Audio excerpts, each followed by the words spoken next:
Dah betul lah ni makan ayam. Salam Ramadan guys. Hari ni aku ada kat mana tahu? Dekat Kelebang. Aku nak bawa kau pergi makan ni. The Apple Fried Chicken. Dulu kedai ni kena kecam. Tapi tu dulu masa staff-staff dia yang lama tau. Dia punya menu-menu semua ikut SOP tau sekarang. Kualiti menu yang terbaik datangnya dari staff yang berkualiti. KFC Kelebang terbaik.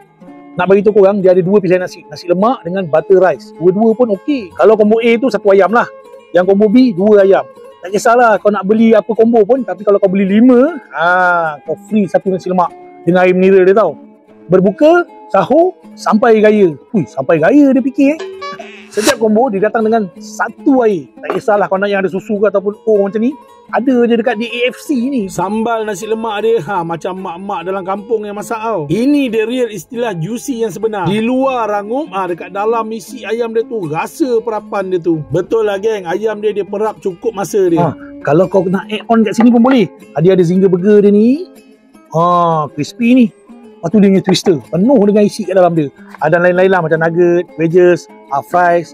Boleh add on, tak ada masalah. Kentang putar dia ni pernah kena kecam dulu. Sekarang semua dia follow SOP. Menangkap. Dekat di AFC ni banyak lagi menu-menu yang kau boleh order tau. Kalau nak bersahur tu kena minum air panas ke? Tapi kat sini air sejuk pun ada. Tapi kalau kau nak minum Radik, Ali Cafe, Kacik Fatimah pun ada. Untuk tenaga lah. Tenaga ni berpuasa nanti, kau boleh minum kat sini. Dalam Malaysia ni dia ada 200 cawangan. Founder besar dia orang Melayu kita tau. Alhamdulillah. Perapan dia tu sampai ke isi. Ni pun betul.